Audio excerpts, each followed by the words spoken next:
Syro Malabar സഭയിലെ കുർബാന തർക്കത്തിൽ എല്ലാ ഇടപെടലുകളും ഒഴിവാക്കി വത്തിക്കാൻ എറണാകുളം അങ്കമാലി അതിരൂപതയുടെ pontifical delegate archbishop Cyril വാസിൽ രാജിവെച്ചു. ലിയോ 14 മാർപ്പാപ്പയുടെ നിർദ്ദേശപ്രകാരമാണ് രാജി. മേജർ ആർച്ച് ബിഷപ്പിനാണ് ഇനി പൂർണ്ണ അധികാരം.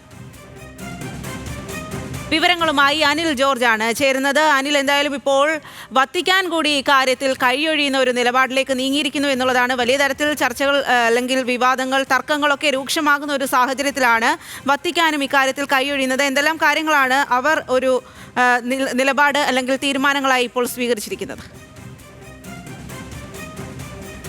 സ്വാതി, സീറോ മലബാർ സഭയെ ആകെ പിടിച്ചുകുലുക്കിയ ഒരു വിവാദമായിരുന്നു കുർബാന ഏകീകരണവുമായി ബന്ധപ്പെട്ടുണ്ടായത്. ഇത് ആഗോള കത്തോലിക്ക സഭയെ തന്നെ പിടിച്ചുകുലുക്കുന്ന രീതിയിലേക്ക് മാറി.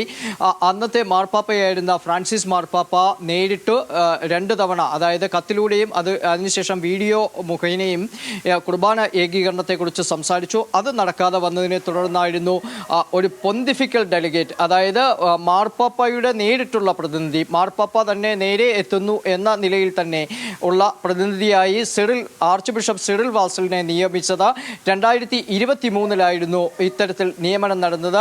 ആ നാള് തൊട്ട് ഇന്ന് വരെ അദ്ദേഹം എറണാകുളം അങ്കമാലി അതിരൂപതയുടെ ലിറ്റർജിയുടെ കാര്യത്തിലുള്ള അവസാന വാക്ക് എന്ന നിലയിലായിരുന്നു പ്രവർത്തിച്ചു വന്നത്. എന്നാൽ ഇന്ന് അദ്ദേഹത്തെ ആ ചുമതലയിൽ നിന്ന് വത്തിക്കാൻ ഒഴിവാക്കിയിരിക്കുന്നു. അദ്ദേഹത്തോട് രാജി ആവശ്യപ്പെട്ടു. അദ്ദേഹം രാജിവെക്കുകയും ചെയ്തു.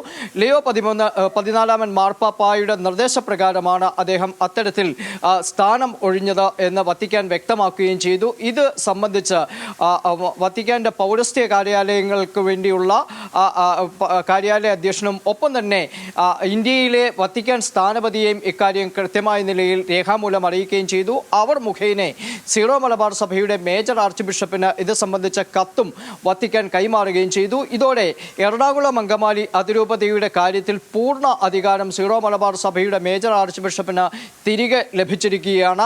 നേരത്തെ സീറോ മലബാർ സഭയിലെ മേജർ ആർച്ച് ബിഷപ്പിന്റെ സ്ഥാനിക രൂപതയായിരുന്ന എറണാകുളം അങ്കമാലി അതിരൂപതയുടെ അഡ്മിനിസ്ട്രേറ്റർ എന്ന ചുമതല വത്തിക്കാൻ നേരിട്ട് നിർവഹിക്കുകയായിരുന്നു. അതിനുവേണ്ടി അപ്പസ്തോലിക് അഡ്മിനിസ്ട്രേറ്റർമാരെ പല ഘട്ടങ്ങളിലായി നിയമിച്ചിരുന്നു. അത് പിന്നീട് മാറ്റി അതിനുശേഷം മേജർ ആർച്ച് ബിഷപ്പിന് തന്നെ നേരിട്ട് അഡ്മിനിസ്ട്രേഷൻ കൊടുക്കുകയും ചെയ്തു. ഇപ്പോൾ അതിനും അപ്പുറത്തേക്ക് ലിറ്റർജി അടക്കമുള്ള കാര്യങ്ങളിൽ പരിപൂർണമായ സ്വാതന്ത്ര്യം നൽകുന്ന രീതിയിലേക്ക് പൊന്തിഫിക്കൽ ഡെലിഗേറ്റിനെ, അതായത് മാർപ്പാപ്പയുടെ നേരിട്ടുള്ള പ്രതിനിധിയെ കൂടി ഒഴിവാക്കുകയും ചെയ്തിരിക്കുന്നു.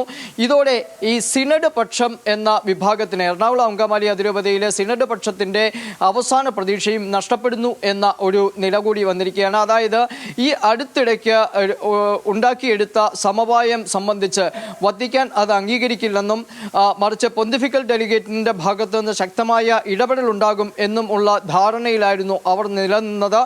എന്നാൽ ആ ധാരണയും ഇപ്പോൾ ഏതാണ്ട് അവസാനിക്കുകയും ചെയ്തിരിക്കുന്നു. ഇതോടെ സീറോ മലബാർ സഭയിലെ കുർബാന തർക്കം അടക്കമുള്ള വിഷയങ്ങളിൽ വത്തിക്കാൻ കൈയൊഴിഞ്ഞിരിക്കുന്നു. ഇനി പരമാധികാര സ്വതന്ത്ര സഭയെന്ന നിലയിൽ അവരുടെ പ്രശ്നങ്ങൾ കൈകാര്യം ചെയ്യട്ടെ എന്ന നിലപാടിലേക്ക് പുതിയ മാർപ്പാപ്പ മാറിയിരിക്കുന്നു എന്നതിന്റെ സൂചനയാണ്. സിറോ മലബാർ സഭയിലെ കുർബാന തർക്കത്തിൽ എല്ലാ ഇടപെടലുകളും ഒഴിവാക്കുകയാണ് വത്തിക്കാൻ കൈയൊഴിയുന്ന ഒരു നിലപാടാണ്. അതുപോലെ തന്നെ pontifical delegate archbishop Cyril Vasil രാജിവെക്കുകയും ചെയ്തിട്ടുണ്ട്.